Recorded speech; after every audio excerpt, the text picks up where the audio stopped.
So,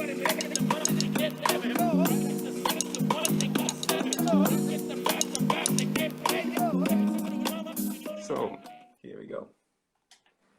We're ever so glad to see you today.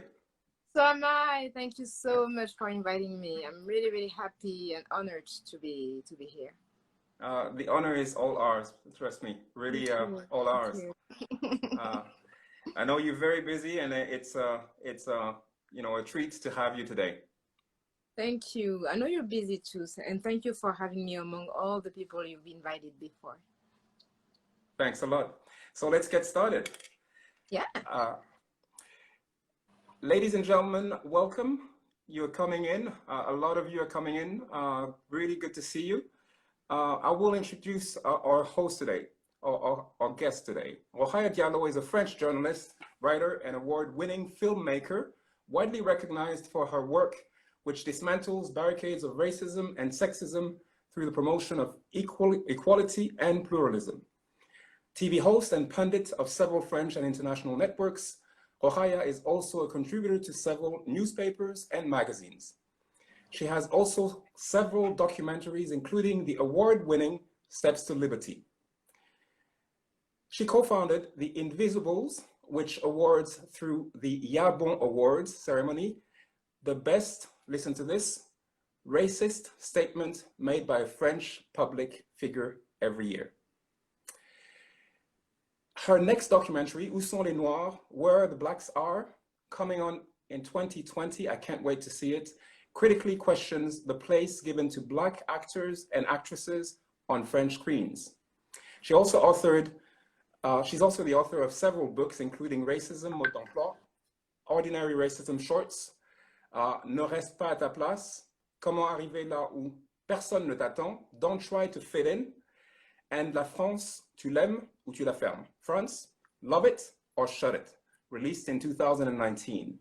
Rokhaya is also the founder of podcast Kif Taras, produced by Binge Audio, alongside co-host Grace Lee, which is dedicated to race and gender issues and ranked among the best podcasts by Apple in 2018. Ladies and gentlemen, we have a rock star today. Thanks again for being here. Thank you so much. Yes. Should we get started with questions? Definitely. So, what in your trade, in your activities, makes you an international public speaker? What do you get the confidence to stand or sit around a table on a TV show and speak? How do you command attention? Thank you for that first question, which is very important to me because I grew up being very, very shy. I was a very shy child and a very shy teenager. And even today in my daily life, I'm not really outspoken.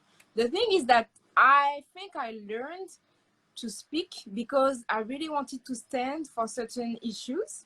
And there was certain injustices that I wanted to speak about.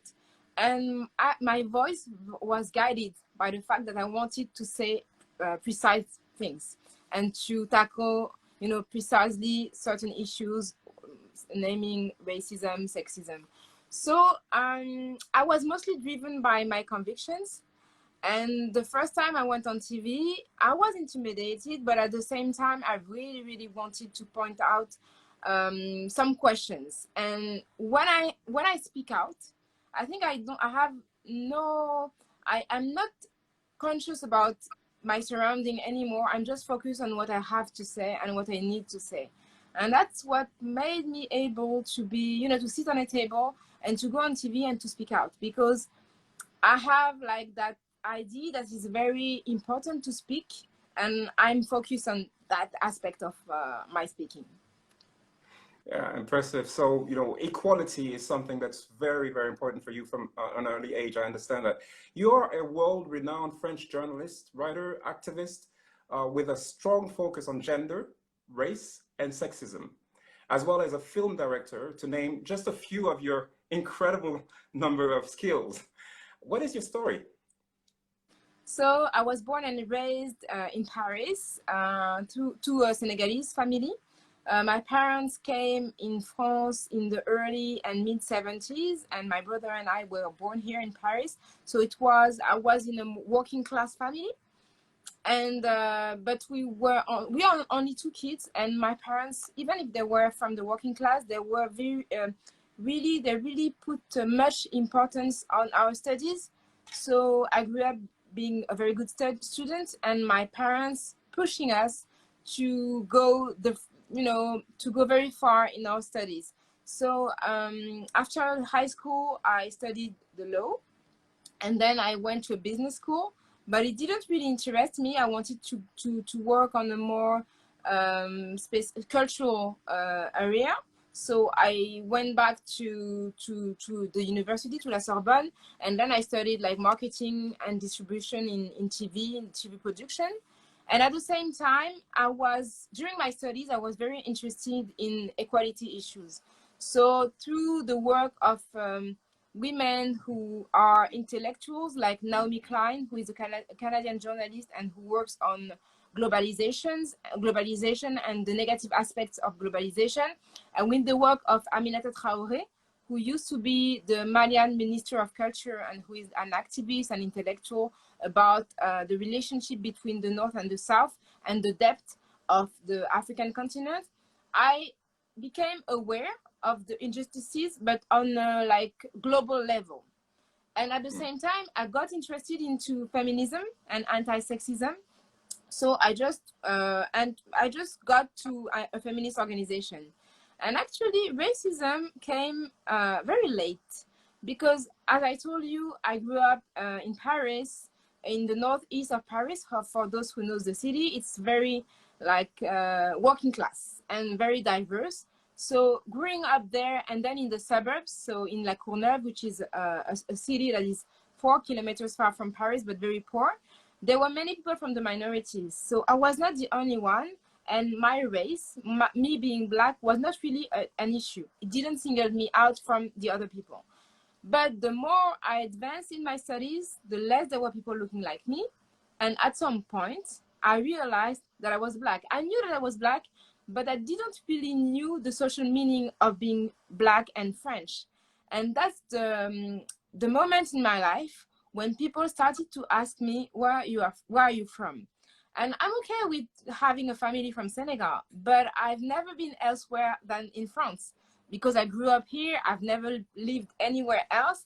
And I had the feeling that people were trying to make me say that I was not French. And that, really make me start to think about how, why would people think that I'm not French? And I watched TV, I went to the movies, and I didn't see many people looking like me. And so I started to have that reflection on race. And at the same time, I was, I really was very interested into the news. And the way minorities were depicted in the news was very offensive to me. So that's when, so it was in 2007, I decided to start an organization which name is Les Indivisibles, the Indivisibles, to tackle racism in the media. So I started the organization with maybe 10 friends, and it became very big. So that's how I started to think about racism and to read more about racism, about post-colonialism, about how races were framed in France and the influence of those categories, not only in France, but also in the world. Well, thank you for that comprehensive answer. I can totally relate to this because it took me 18 years to realize that I was of a different color. I was colorblind for most of my life, and it actually took the other, so white people to make me feel that way, just like you. Could you kindly share with us anecdotes related to the challenges and opportunities you have faced in building your career? So my career was first, the first times I started to work as a journalist. So the first times I went on TV and radio, it was quite easy because it was a time in France when Nicolas Sarkozy was the president, so it's very right-wing policies, and I was mostly, yeah, I was left, I'm still left wing. So I think that there was a need of having a young woman being outspoken on the left side.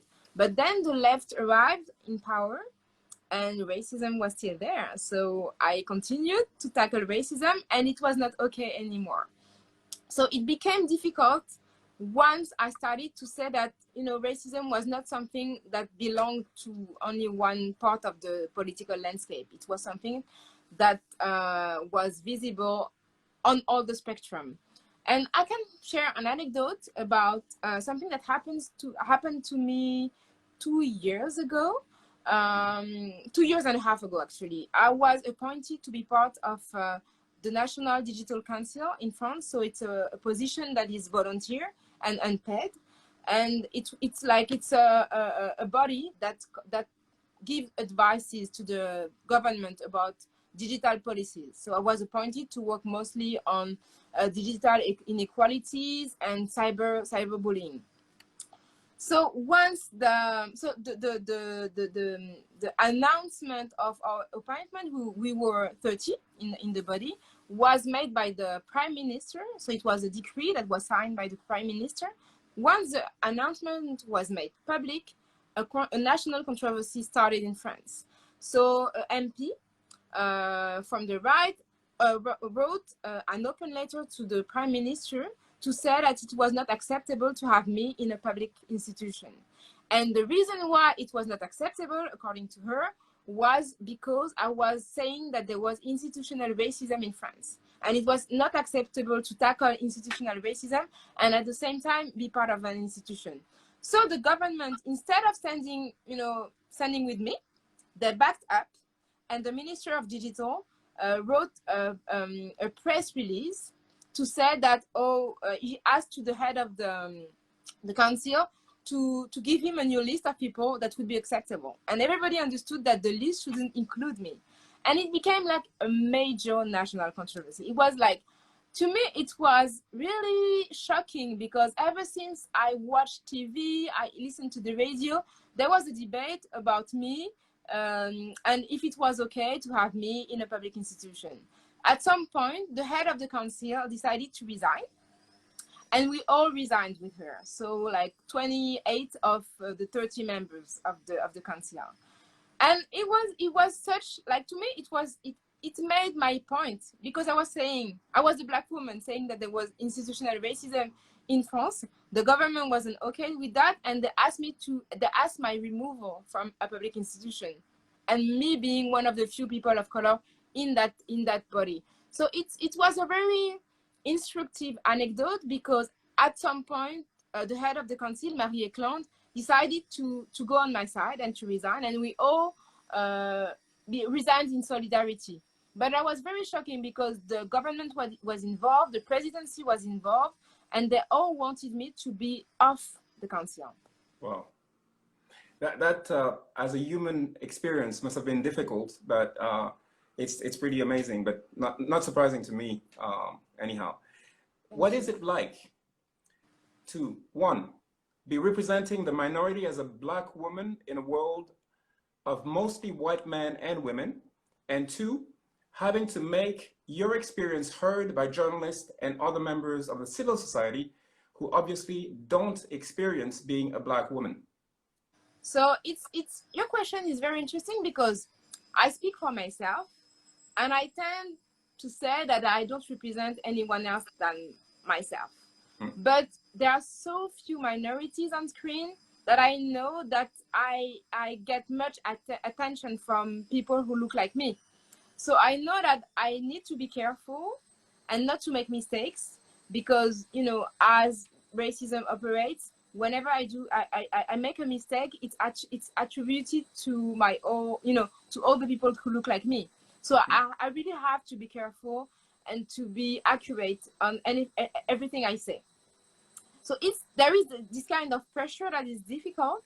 And the other thing is that I really live an experience that most of the people around the table don't understand.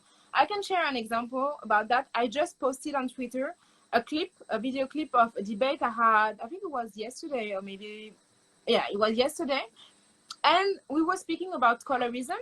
So how there was a pressure on dark-skinned Black women to be lighter, to have lighter skin.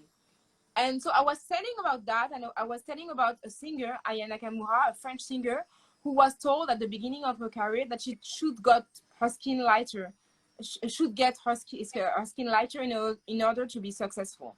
And I was a white man in front of me who started denying what I was saying. Who said, it's not accurate. You're saying nonsense. It's not true. We have had so many Black singers, and I don't think that you're telling the truth.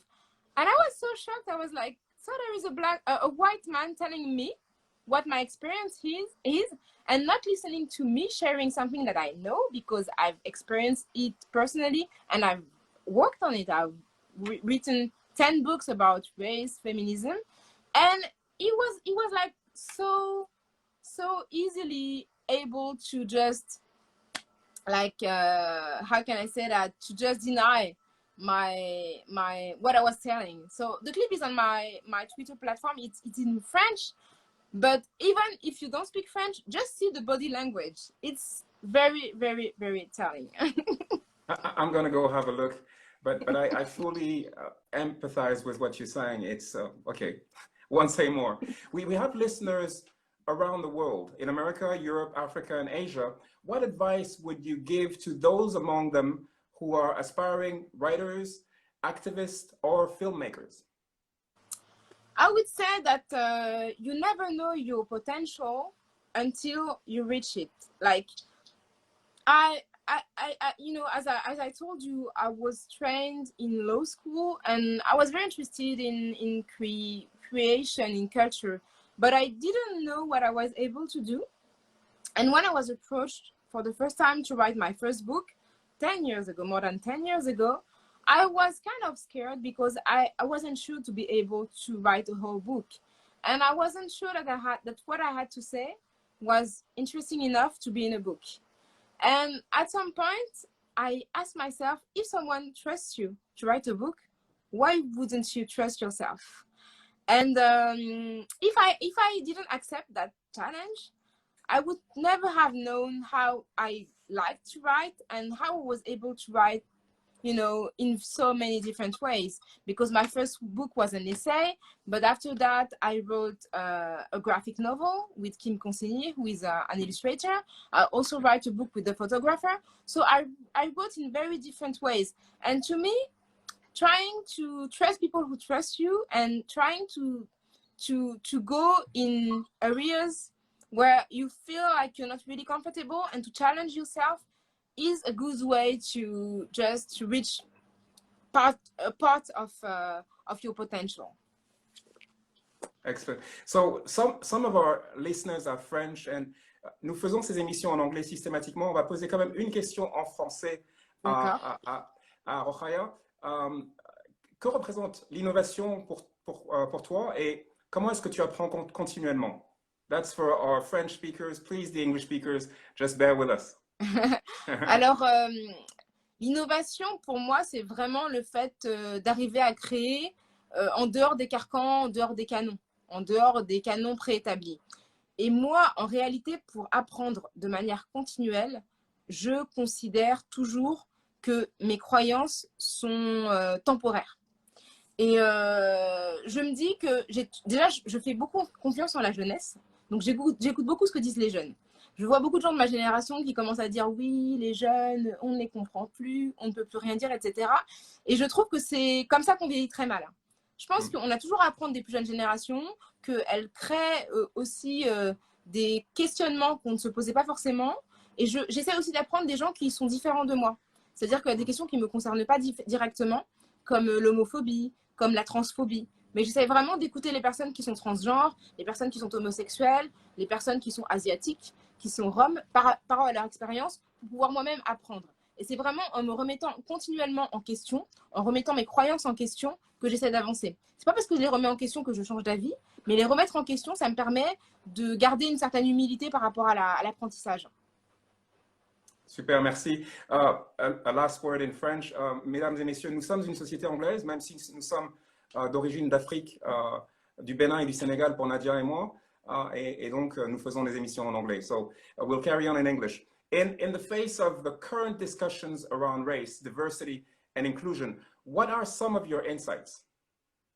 I think that the interest, even if it's very sad, it's very sad to have had to see a man dying on screen to provoke everything that is happening now.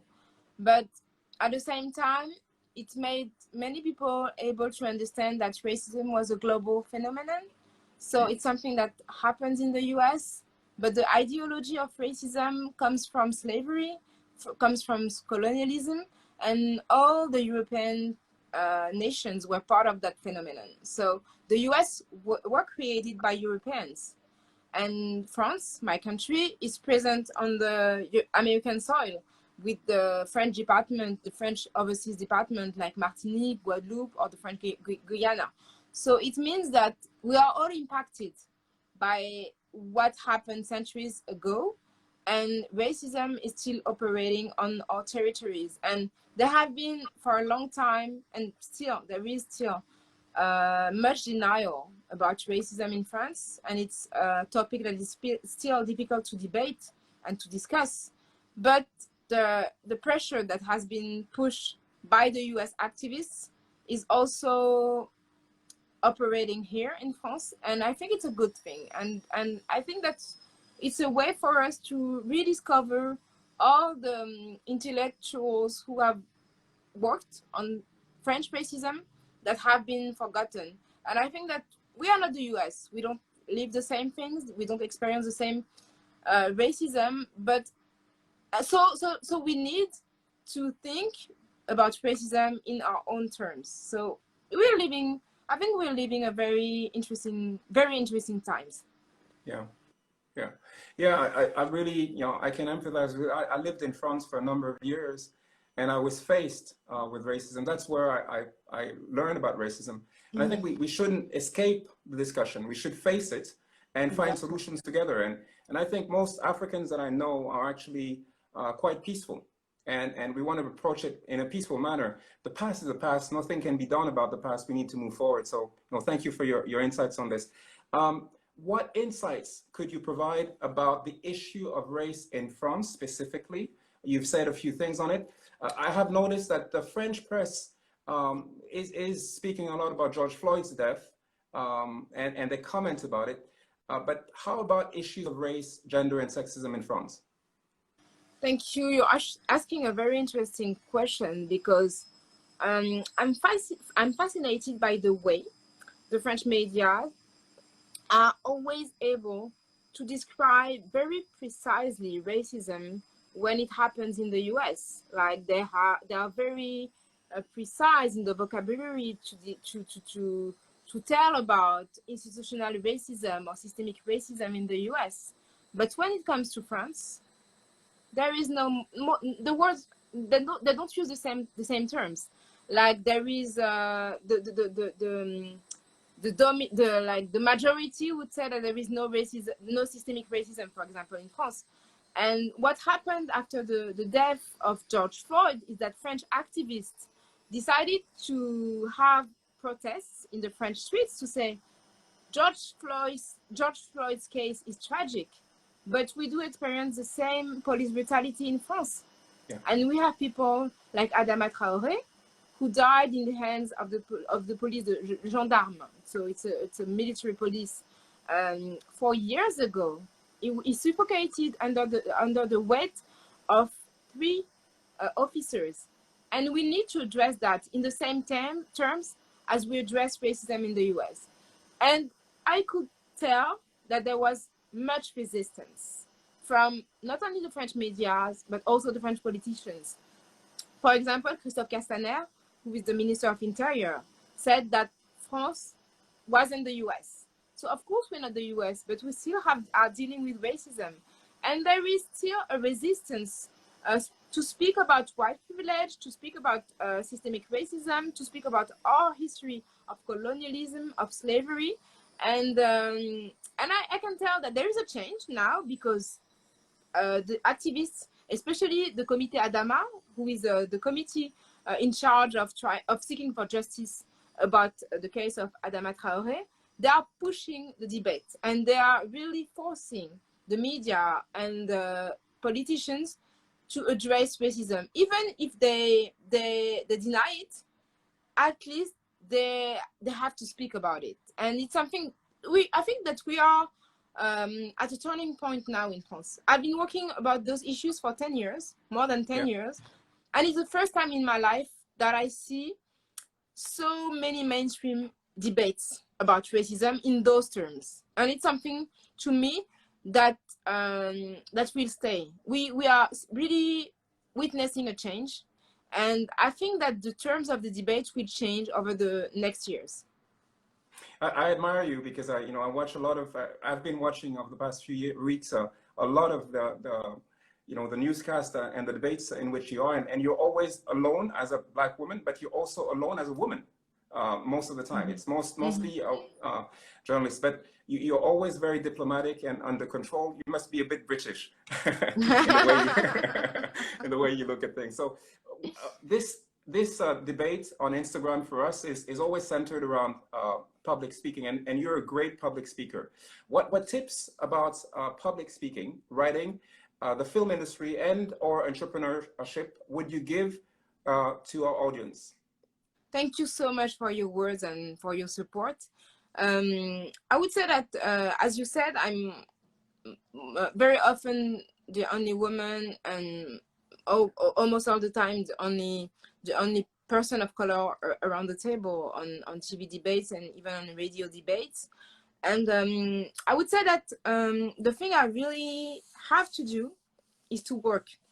Like when we have topics to debate, I really do my best to be accurate on everything I say, because I know that being the only Black woman, whenever I say something that is not really precise or not really accurate, I would pay the price for that. So I really try to come with figures, with reports, with dates, with judgments. And ever since I speak about sensitive issues, I'm documented. I have documents and I have proofs and I have references. So it's one of the advice I can give is to be ready and to be well prepared on what you say.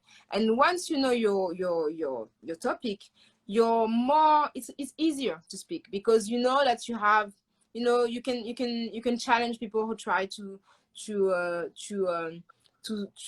oppose to you, to oppose themselves to you. And it's something to me that works a lot, because you can say, even if people get angry, I stick to my points. I say, okay, on that year that happens, there is such and such figures that was given by such and such institution, and it helps me a lot to stay grounded. And even when I'm interrupted, at least it gives me a focus. Yeah, preparation. Yes, it's amazing. yes, it's very important. I realize all the documentation you must go through, because some of the shows I've seen, the level of detail that you give is hats up, as we say. Any final message for the audience? I would say to follow up your question about but not really entrepreneurship, but being a minority in a space where you are very lonely can make you doubt about yourself. And I would say that one of the advices that helped me a lot is one that was given to me as a kid by my parents, to be proud of myself and not to let anyone tell me that my value is less important than the value of other people. So being proud of myself, knowing my background, knowing my culture, really helps me a lot to stand and to say to people around the table, I know I am here and I deserve to be here. I don't have to be grateful because I'm here, thanks to my work, thanks to my family, my parents. And I don't have to be more grateful than anyone around the table. And that helps me a lot. That really gives me confidence and that helps me to convince not only people around the table but also people who watch TV. So being proud of yourself, knowing your value, is an advice that I really want to share to everyone who is listening to us. Being proud of yourself and knowing your value. Great advice. Thank you so much. We You're would love welcome. to have you for another half an hour, for very long. The public is so happy. The comments are through the roof. Thank you, Rokhaya, for coming today. Thank you so much. Thank you to everyone that attended the talk. Merci beaucoup. Merci Gilles. It was a great pleasure to share some part of my work. Yeah, and before we go, I just want to say, next week, ladies and gentlemen, la semaine prochaine, mesdames et messieurs, nous aurons une autre personnalité extraordinaire, quelqu'un que les francophones ne connaissent pas très bien, somebody that the francophone people don't know so well, but Mrs. Bimpin Konshu has been a lawyer for most of her life, and she now runs a wealth management company. You want to be there, you want to know how you can actually grow your wealth as you go along. Be there, and we look forward to seeing you. Rokhaya, one more time, thank you so much for being here and for the great interaction, and the content was fabulous. Thank you so much. Until soon. Yeah, you too. Take care. Bye. Bye-bye.